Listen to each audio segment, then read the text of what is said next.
अल्लाह अज़्ज़ा वजल फरमाता है कि लोगों को सिर्फ इस बात का हुक्म दिया गया है कि वो अपने रब को राज़ी करें, वो सिर्फ खालिस अपने अल्लाह की इबादत करें।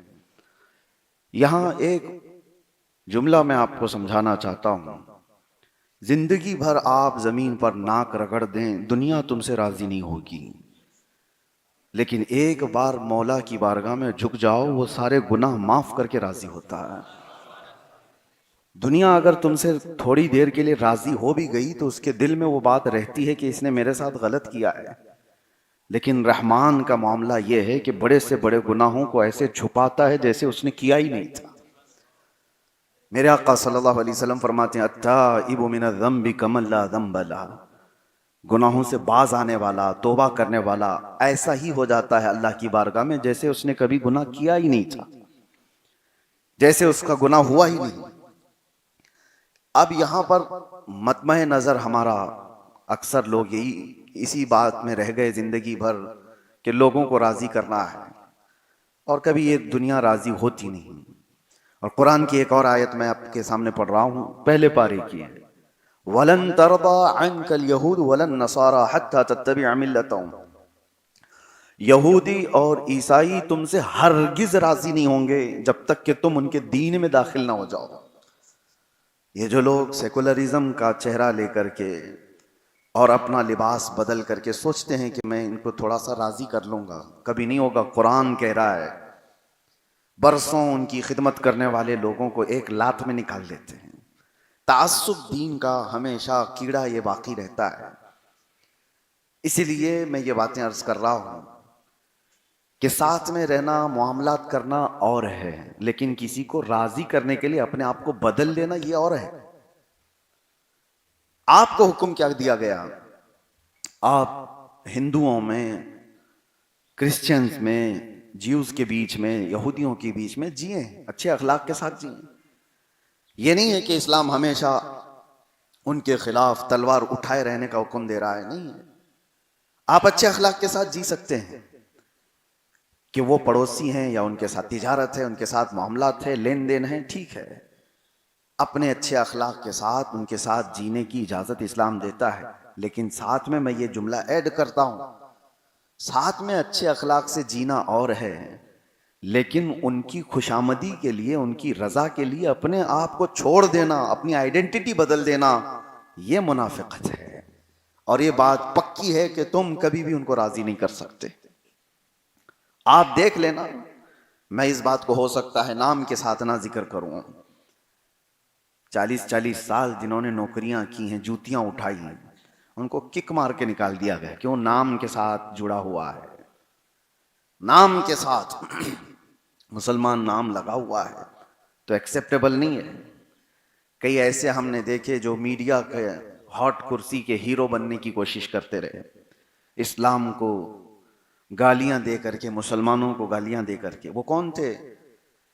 जो मॉडर्न मुसलमान कहलाते हैं, उनके नाम भी मुसलमान ही हैं, सोशल मीडिया के बड़े मशहूर लोग, लेकिन वो क्रिटिसाइज करते सिर्फ मुसलमानों को। इस वजह से करते थे ताकि ये दूसरी जमात हमसे राजी हो जाए। ऐसा कभी नहीं होगा। जिस दिन तुम्हारी पूंछ उनके पांव के नीचे आती है, तुम्हारा सारा कच्चा चट्टा निकाल के, तुम्हारी जितनी वफादारी की बातें थी तुम्हारे मुंह पे मार दी जाती हैं, फिर कहा जाता है कि ये मुसलमान है। खुलासा क्या है ये बातें करने का? मेरे खुलासा सिर्फ ये है कि अल्लाह ताला ने फरमाया कि तुमको दुनिया राजी करने के लिए मैं नहीं भेजा, अपने रब को राजी करने की कोशिश करो। और तुम उसके हो गए तो एक असर भी मैं आपको बताऊं, कितनों का दिल जीत सकते हो तुम। मिसाल के तौर पर मैं बताऊं, एग्जाम्पल के लिए मैं बता रहा हूं, हजारों लोगों की तरफ से हमें मोहब्बतों के नजराने हैं, मोहब्बतें उनसे चाहते हैं, हर एक के पास हम जा भी नहीं पाते। हर इलाके से लोग चाहते भी हैं हमारे यहाँ जाएं, हमारे यहाँ आ जाएं, या फिर हमसे मुलाकात, हम वक्त नहीं दे पा रहे हैं। लेकिन एक चीज मैं सोचता हूं, इनको सबको राजी करने के लिए मैंने मेहनत तो कुछ नहीं किया। क्या है, इनको एक चाय पिलाएं, इनको दावत किए हों, इनको कुछ दिया हो, बहुत दूर बैठे हुए देहातों में वो गायबाना हमसे ऐसी मोहब्बत करते हैं जिसकी इंतहा नहीं है। वजह क्या है? एक बात समझ करके चलो, लोगों को राजी करने में अगर लग गए तो तुम्हारी जिंदगी खत्म हो जाएगी। लोगों के दिलों में मोहब्बत डालना तुम्हारे अमल से नहीं, वो अल्लाह के फजल से होता है। इन्नल्लज़ीना आमनू व अमिलुस्सालिहाति सयजअलु लहुमुर रहमानु वुद्दा। अल्लाह फरमाता है, सूरह ताहा की आखिरी आयतें हैं, सूरह मरियम की आखिरी आयतें हैं। रब ताला फरमाता है, बेशक वो लोग जिन्होंने जो ईमान लाए और नेक अमल किए, अन करीब अल्लाह ताला उनकी मोहब्बत मखलूक के दिल में डाल देता। वो कहां तक जाती है आपको अंदाजा भी नहीं। इसलिए इकबाल ने बहुत खूब कहा था, वो एक सजदा जिसे तू गिरां समझता है। गिरां का मतलब क्या है? भारी। वो एक सजदा जिसे तू भारी समझता है, हजार सजदों से देता है आदमी को नजात। हर दरबार में झुकने से मौला का सजदा भी बचा लेता है। ये एक सजदा तुझे बचा लेता है हर जगह हाथ फैलाने से। और इकबाल ने ही ये कहा था, हमें करनी है शहिंशाह बतहा की रजा जोई। वो अपने हो गए तो रहमत परवरदिगार अपनी। जिसको राजी करने के लिए भेजा गया है उसको राजी कर लो ना। कभी इसके पीछे कभी उसके पीछे। आज लोगों के चेहरे बदलते हुए हम देखते हैं, मौसम के बदलते ही उनके ख्यालात भी बदले। आज ये पार्टी हुकूमत पर बैठी हुई है तो इनकी रजा में बात करो, इनके कसीदे पढ़ो। कल ये निकल गए तो दूसरे के लिए, और फिर वो निकल गए तो तीसरे के लिए। लेकिन एक बात याद रखना कि पहली वाली भी तुमसे नाराज है, दूसरी भी नाराज है, हो सकता है तीसरी का वक्त खत्म होते वो भी नाराज है। तुम अपनी जिंदगी के अच्छे अयाम उनकी तारीफ किए, लेकिन उनके जाने के बाद वो नाराज ही रहे। लेकिन मैं आपको बताता हूं, कयामत का मंजर है। तुम यहां पर 10-10 साल हुकूमतों की चापलूसी करते रहे, किस वजह से? सिर्फ उनका पावर, उनकी ताकत और उनका नशा देख करके। और उनके जाने के बाद फिर दूसरे की तारीफ करते रहे। और ये पहले वालों ने याद भी नहीं रखा तुमको कि कब तारीफ किए थे तुमने, भूल गए, छोड़ दिया गया। नेता के लिए जितने मेहनत किए हुए बेचारे गली गली जा करके, वो जब कुर्सी पर आए तो कार्यकर्ताओं को भूल गए। भाई कुर्सी हमारी है, तुम्हारा क्या है? तो दरवाजे तक जाने का मौका भी नहीं मिलता बेचारा, जो दिन रात इलेक्शन में भाग रहा था। वक्त ही नहीं दिया जाता उसको भी। लेकिन एक मंजर मैं आपको बताता हूं, कयामत का मंजर है। परेशान आदमी है, आया और उसके नामे अमाल तोले जा रहे थे। फरिश्ते गजब में हैं। फरिश्ते जरा बराबर इधर से उधर नहीं कर सकते, जितना उनको हुक्म दिया गया वो कर रहे हैं। जब नामे अमाल तोला जा रहा है तो बुराइयों का पल्ला भारी था। ऐलान होने वाला था, फला बिन फला जहन्नम में जाएगा, औंधे मुंह खींचा हुआ। उसी वक्त ताजदार मदीना सल्लल्लाहु अलैहि वसल्लम तशरीफ लाते हैं। फरिश्तों से कहते हैं, रुक जाओ, उसका फिर से तोलो, इसके अमाल फिर से तोलो। फरिश्तों को हुक्म हुआ, रसूल कायनात सल्लल्लाहु अलैहि वसल्लम, उन्होंने फिर से उसके अमाल रखे, नेकियां एक पल्ले में, बुराइयां एक पल्ले में। और जैसे ही मीज़ान अमल को फरिश्तों ने उठाया तोलने के लिए, मुस्तफ़ा करीम सल्लल्लाहु अलैहि वसल्लम अपने जुब्बे मुबारका से एक चिट्ठी निकाल करके उसकी नेकियों के पल्ले में रख देते हैं। और फरमाया गया, अचानक वो नेकियों का पल्ला इतना भारी हो गया, इतना भारी हो गया कि बुराइयों का पल्ला दिखाई नहीं। फरिश्तों ने ऐलान किया, फला बिन फला नेकियों के भारी होने पर जन्नत की बशारत दी जा रही है। अब वो आया, कदमों में घिरा, कहा रसूल पाक सल्लल्लाहु अलैहि वसल्लम से, क्या ऐसी चीज थी जो मेरी इस नामे अमाल पर रख दी गई? कौन सा ऐसा अमल था? मैं तो गया था, खसारे में था, मैं जहन्नम में जाने वाला था, आपने मेरा कौन सा ऐसा अमल रखा?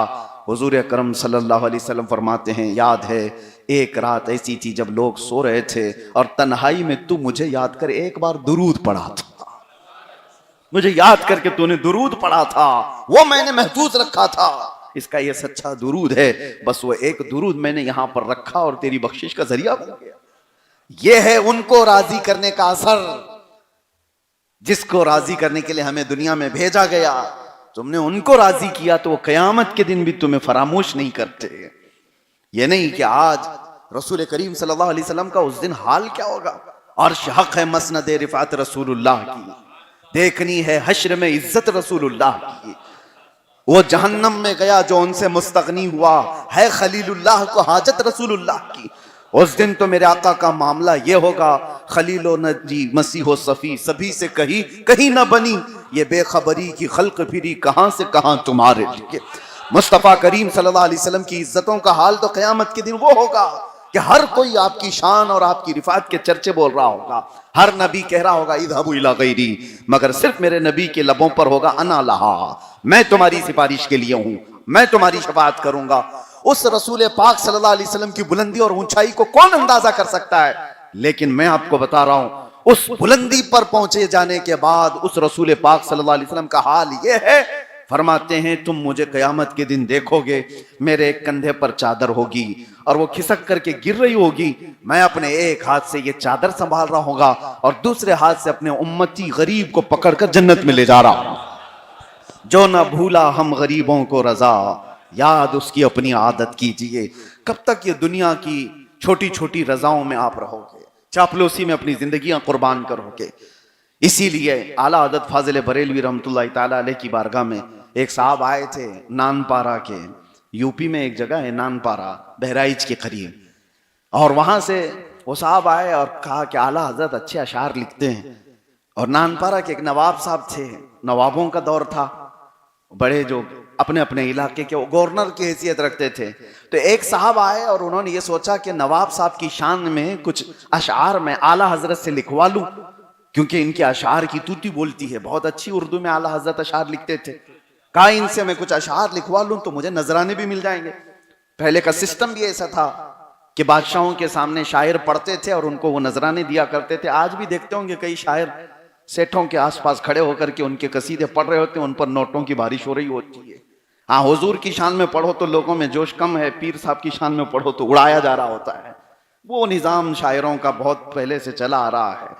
तो उस वक्त आला हजरत के पास एक साहब आए, कहा हमारे एक नवाब साहब हैं, आप चंद अशार लिख करके हमें दीजिए ताकि मैं उनकी शान में पढ़ूं तो मुझे कुछ नजराने दें, नानपारा के रहने वाले। तो आला हजरत ने उनका कलाम, उनकी बात सुनी और उसके बाद कलम उठाया और फिर लिखना शुरू किया। वो कमाल हुस्न हुजूर है कि गुमान नक्स जहां नहीं, यही फूल खार से दूर है, यही शम्मा है कि धुआं नहीं। किसकी शान में लिख रहे हैं? पूरा हुजूर की शान में लिख रहे हैं, पूरा नबी पाक की शान में। फिर वो अशार ऐसे हैं कि आप सुनो तो रोंगटे खड़े हो जाए। मेरे आका की शान में आला हजरत कहते हैं, या रसूल अल्लाह तेरे आगे यूं हैं दबे लचे फुसहा अरब के बड़े बड़े, कोई जाने मुंह में जुबान नहीं, नहीं बल्कि जिस्म में जान नहीं। करूं तेरे नाम पे जान फिदा, न बस एक जान दो जहां फिदा, दो जहां से भी नहीं जी भरा, करूं क्या करोड़ों जहां नहीं। आला हज़रत कह रहे हैं एक जान फिदा कर दूं या रसूल अल्लाह आपके नाम पर, करूं तेरे नाम पे जान फिदा। और एक जान फिदा करने के बाद जी भर नहीं रहा है, दोनों जहां आपके नाम पर फिदा कर दूं। और उसके बाद कहते दोनों जहां फिदा करने पर भी जी नहीं भरता, करूं क्या करोड़ों जहां है नहीं जो आपके कदमों पे ला के रख दूं। करूं क्या करूं तेरे नाम पे जान फिदा, न बस एक जान दो जहां फिदा, दो जहां से भी नहीं जी भरा, करूं क्या करोड़ों जहां नहीं।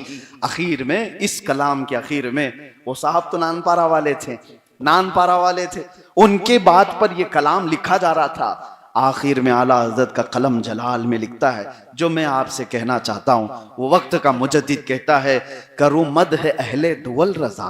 अहले दुवल कहते हैं मालदारों को, पैसे वालों को, मद कहते हैं तारीफ को, और आला हज़रत कहते हैं मालदारों की तारीफ करे रजा, करूं मद अहले दुवल रजा। अरे पड़े इस बला में मेरी बला, मैं कहां इस बला में पड़ जाऊं, ये मालदारों की खुशामदी करूं, इनकी चापलूसी करूं।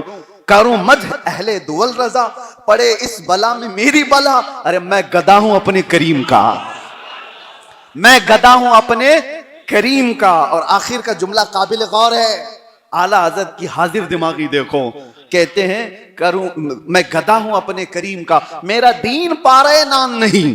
अब बदल दिया, नान पारा को उल्टा कर दो तो क्या हो जाएगा? पारा नान। नान पारा गांव का नाम है और पारा नान का मतलब होता है रोटी का टुकड़ा। पारा कहते हैं टुकड़े को फारसी में, नान कहते हैं रोटी को। नान आपने भी खाई होगी ना, हाँ, कुरमा और नान तो खाते हैं। तो नान जो है ना रोटी को कहते हैं और पारा जो है टुकड़े को कहते हैं। आला हजरत ने नान पारा को बदल करके रख दिया और कहा कि मेरा दीन रोटी का टुकड़ा हासिल करना नहीं है, मैं गदा हूं अपने करीम का। अजीजान ग्रामी, यही वो मकाम है जो उनको वक्त के मुजद्दिद तक पहुंचा दिया। रजा दूसरों की रजाई के लिए नहीं जिया करता। आला हजरत ने कई जगहों पर अपने कलाम में ये जिक्र भी किया है कि हमारी जिंदगी का जो मकसद है वो हुजूर की बारगाह में। एक बार मैं आपको बता रहा हूं, मुर्शिद गिरामी हुजूर ताजुल शरिया रहमतुल्लाह ताला अलैह से हम सुन रहे थे। आला हजरत की एक हमद है जिसमें आला हजरत ने लिखा है, वही रब है जिसने तुझको हम तन करम बनाया, हमें भीख मांगने को तेरा आसना बताया, तुझे हमद है खुदाया।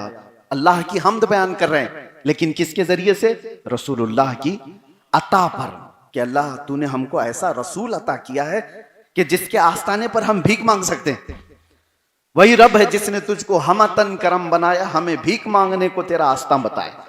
इस हमद में आखिर में एक जुमला है, 2 शेर हैं। ये हमारे मुर्शिद ने इसकी तशरीह में बताया था। आला हजरत ने लिखा कि अरे ए खुदा के बंदो, कोई मेरे दिल को ढूंढो। इस हमद का आखिरी मिसरा है, अरे ए खुदा के बंदो, कोई मेरे दिल को ढूंढो, अभी पास था यही तो अभी क्या हुआ खुदाया, न कोई गया न आया, तुझे हमद है खुदाया। हमें यह समझ में नहीं आता था हमद में ये क्या जुमला है, ये क्या जुमला है। हजरत ने फरमाया था, औलिया इकराम में, वलियों में एक सिफत होती है कुतुबुल इरशाद। कुतुबुल इरशाद उस वली को कहते हैं जो अपने जमाने के सारे औलिया का हाकिम होता है, अपने इलाके के, अपने जमाने के औलिया का हाकिम होता है। और जितने दूसरे औलिया हैं उस वक्त के, वो सब कुतुबुल इरशाद का हुक्म मानते हैं। वो जो भी हुक्म दे उनको, वो सब उसके हुक्म पर अमल करते हैं। और आला हजरत का मकाम कुतुबुल इरशाद का था, कुतुबुल इरशाद का था। एक दिन अचानक उन्होंने सारे औलिया को जो उनके जमाने के थे हुक्म दे दिया कि आज तुम्हारी ड्यूटी है, तुम्हारा काम है, रजा का दिल ढूंढ के लाओ। मेरा दिल कहां है? उसी को अशार में बयान कर रहे हैं आला हजरत, अरे ए खुदा के बंदो, कोई मेरे दिल को ढूंढो, अभी पास था यही तो अभी क्या हुआ खुदाया, ना कोई गया ना आया, तुझे हमद है खुदा। कौन चुरा ले गया, कहां गया ये दिल? अब जो मर्दाने हक थे, जो औलिया वक्त थे, सब उस दिल को ढूंढने पर लग गए और सब ढूंढ करके आए। फिर आ करके उन्होंने जो जवाब दिया वो आला हजरत ने फिर दूसरे शेर में लिखा। सब ने आकर के कहा, हमें ए रजा तेरे दिल का पता चला बमुश्किल, हमें ए रजा तेरे दिल का पता चला बमुश्किल, दरे रोजा के मुकाबिल वो हमें नजर तो आया। बहुत ढूंढा हमने, कहां गया, और फिर जा करके देखा तो आस्ताने मोहम्मदिया पर लगा हुआ दिखा है। ये दिल है, जब फना हुआ किसी एक की रजा में तो अल्लाह ताला ने आज हर एक के दिल में उनको बिठा रखा है। इसीलिए मेरे अजीजों, उन्होंने ये कहा ना आला हज़रत ने, ऐसी जिंदगी गुजारो, उन्हें जाना उन्हें माना, न रखा गैर से काम, लिल्लाहिल हम्द में दुनिया से मुसलमान गया। आज हमारी हालतें ये जो इस तरह की हुई, हम वक्त के साथ अपने आप को बदलने की कोशिश करते हैं। ऐसा नहीं है कि नहीं बदलना चाहिए, आप बदलो, लेकिन ऐसा भी ना बदलो कि तुम्हारी असलियत और तुम्हारी शनाख्त, तुम्हारी आइडेंटिटी भूल जाओ। ऐसा भी तो नहीं होता कि तुम्हारी जो शनाख्त है वही भूल जाओ। मैंने देखा तुर्की में 650 साल तक खिलाफत उस्मानिया, सल्तनत उस्मानिया कायम थी। आज जो तुर्की के हालात है, मैं देख करके आ रहा हूं, पूरे शहरों में मुसलमानों की शक्ल ढूंढना भी मुश्किल है। अजानें हो रही है, नमाजें हो रही हैं, तिलावतें हो रही हैं, लेकिन यूरोप की ऐसी छाप उन पर पड़ी हुई है कि आप 10 कदम आगे बढ़ नहीं सकते नंगी औरतों को देखे बगैर, और यहाँ लिबास में, और वो उनके लिए आम सी बात है। रास्तों पर जिना करते हुए, जो हमने हदीसों में पढ़ा था कि एक वक्त आएगा मर्द और औरत ऐसे जिना करेंगे जैसे गधे और जानवर रास्ते पर जोड़ा खाते हैं। वो हालात यूरोप के जो हैं वो इस मुल्क में नजर आने लगे। शराब की सबसे ज्यादा सप्लाई, रात भर तवाइफों के अड्डे जिसको लाइसेंस दिए जाते हैं, ये सब वो मंजर देख करके कलेजा मुंह को आता है। बदलने का मतलब ये नहीं है कि जमाने की तरक्कियों के साथ आदमी ऐसा बदल जाए कि उसकी हकीकत ही खत्म हो जाए। ऐसा तो नहीं होता कि अपनी आइडेंटिटी खत्म हो गई। मुसलमान, तुम्हारे लिए हर जमाना एक ही फैशन है, वो सुन्नत मुस्तफा का है। रसूलुल्लाह के अखलाक कभी पुराने नहीं हो सकते। अगर कोई ये सोचता है कि ये दाढ़ी, ये टोपी, ये अखलाक जिसकी मौलाना बात कर रहे हैं ये 1400 साल पुरानी है, तो मैं उससे कहता हूं फिर कुरान भी छोड़ दे, 1400 साल पहले का है। फिर कलमा भी छोड़ दे जो 1400 साल पहले का है। फिर अजान भी छोड़ देगा जो 1400 साल पहले की है। नमाज भी छोड़ देगा जो 1400 साल पहले की है।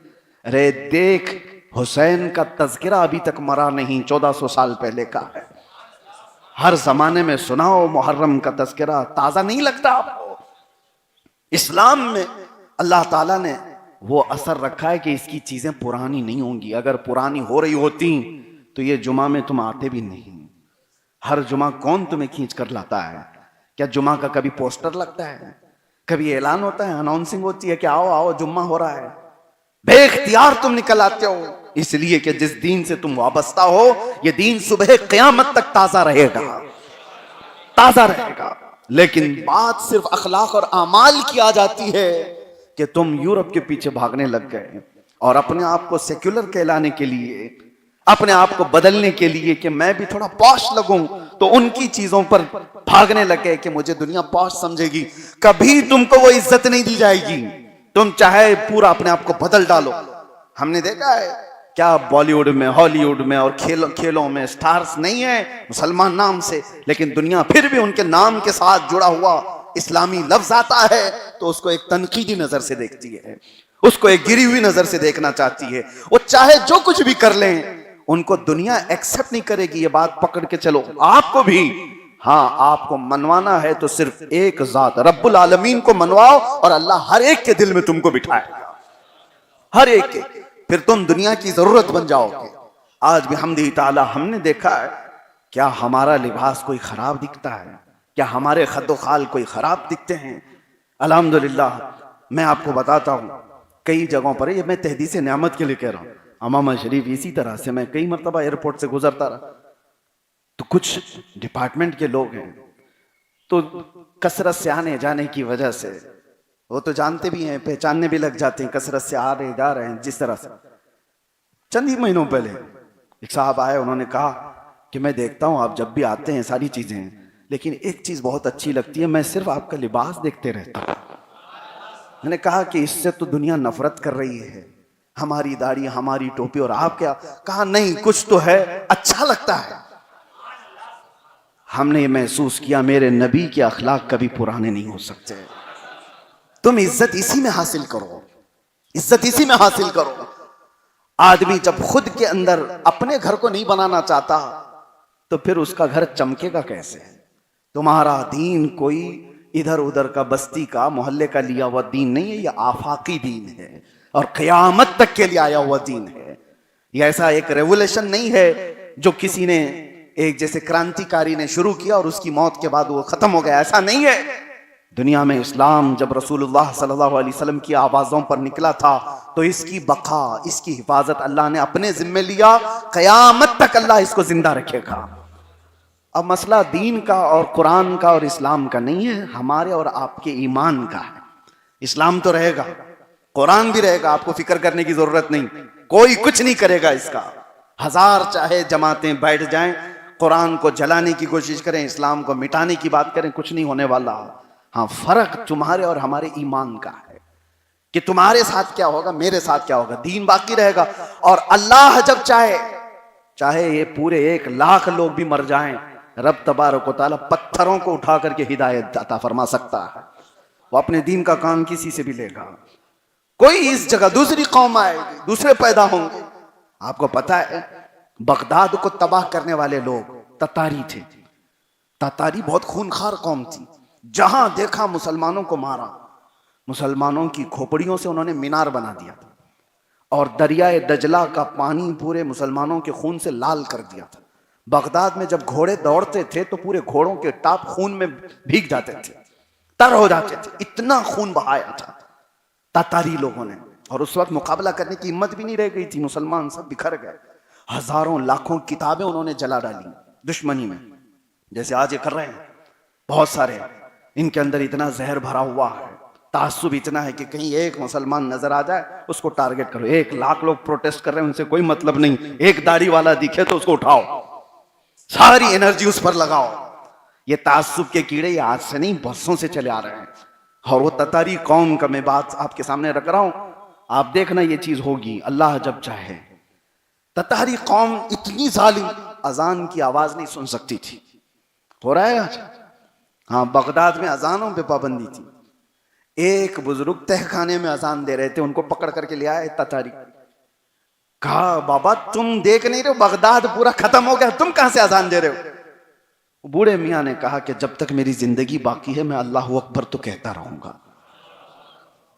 तो जानते हैं ततारी बादशाह की बेटी जा रही थी, जो ये अजान सुनकर बाबा को बुलाई।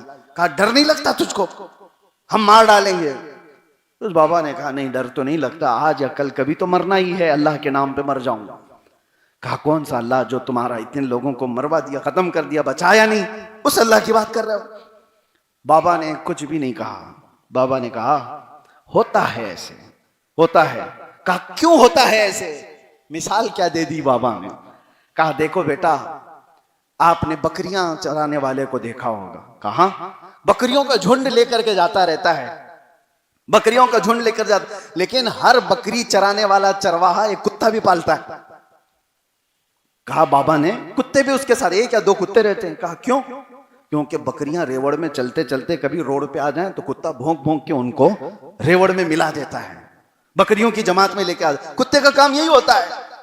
बाबा ने कहा उम्मत मुस्तफा भोली बकरियां हैं, कभी भटक जाएं तो तुम जैसे कुत्तों को अल्लाह छोड़ता, ताकि तुम भौंक भौंक करके इस उम्मत के भोलेपन को, इनको जमात में शामिल कर दो।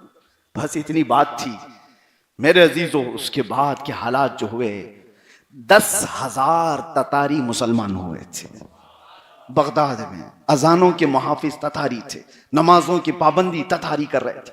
हत्ता के हाल ये हो गया कि इकबाल ने इस वाक़े को लिखा है, हरम को मिल गए पासबां सनम खाने से। अल्लाह ताला अपने हरम की हिफाजत करने वाले कहां से पैदा किया? जिन्होंने कत्ले आम किया था, उन्हीं में अल्लाह ने ईमान दाखिल किया, उनको ईमान से नवाजा है। ये बात बाईद नहीं, अल्लाह ताला जब चाहे, जहां चाहे, जैसे चाहे इस दीन को। अगर आप लोगों को मुफ्ती सलमान अजहरी साहब का ये बयान अच्छा लगा हो तो हमारे चैनल को सब्सक्राइब करें और बेल आइकन को दबाएं और लाइक भी जरूर करें। अस्सलामु अलैकुम व रहमतुल्लाहि व बरकातहू। मिलते हैं अगली वीडियो में।